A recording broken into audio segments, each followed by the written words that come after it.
Today I want to talk to you about something absolutely vital right now, wellness routines. But before we dive in, let me share a quick story from my own life. Now, back at the end of January, I did something I've been thinking about for a while. I unsubscribed from my daily updates from the New York Times, the Washington Post, and the Wall Street Journal.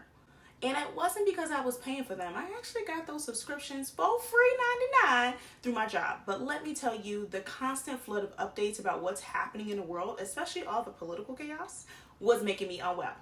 And instead of starting my day on a calm note, I found myself diving straight into panic.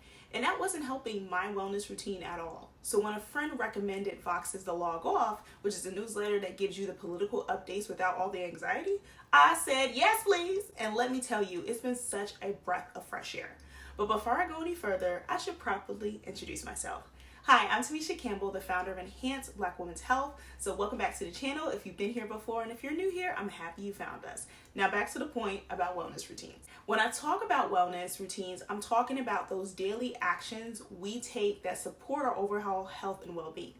But I get it when you're living in a time where the world feels like it's literally on fire with everything that's going on. You might be thinking, who has the time for a wellness routine right now? Well, let me tell you, this is the perfect time to build a wellness routine. The truth is, we can't go through these times without adjusting how we prioritize ourselves.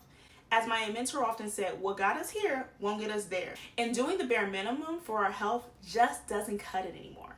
So if you're feeling overwhelmed, know that I've been there too.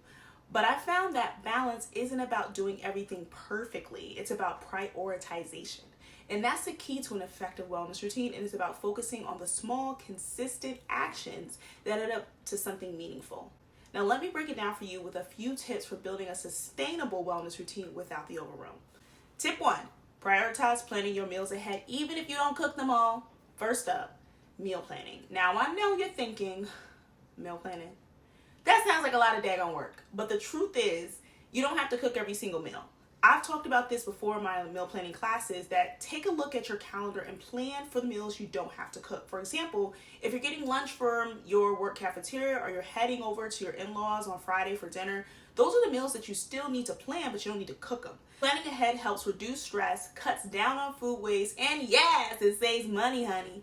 And with the rising cost of delivery services, having a meal plan is absolutely a game changer. Trust me. Tip 2, prioritize moving your body, not just exercising. Now let's talk about movement. We often think of exercise as the only way to move our bodies, but that's not true. Movement can come in many forms, whether you're walking your dog, shout out to Penny Zena, taking the stairs, or even using a standing desk. The key is to find ways to stay active throughout the day. Now the goal isn't to kill yourself at the gym, but to stay consistent with a movement that feels good for you. That's what really helps your wellness. And tip 3, prioritize making time for self-care. And finally, self-care. Now I know it seems like it's all about face masks and spa days, but self-care is more than that. It's about what nourishes your mind, your body, and your soul. For me, self-care looks like attending free events in my city or getting out to explore, and even booking a solo vacation to the DR. Hello. The point is, you have to figure out what self-care looks like for you and make time for it regularly. It doesn't have to cost you a thing, but it has to be a priority. So there you have it, 3 key ways to prioritize your wellness routine: meal planning, moving your body, and taking care of yourself. Even when life is crazy, these small steps can make a big difference in how you feel. And hey, if you want to stay connected and get more tips on how to create a wellness routine that works for you, make sure to subscribe to the Enhanced Black Women's Health YouTube channel, because I'm here to support you and I'd love for you to join our community. Until next time, take care of yourself, and remember, wellness is a journey, not a destination.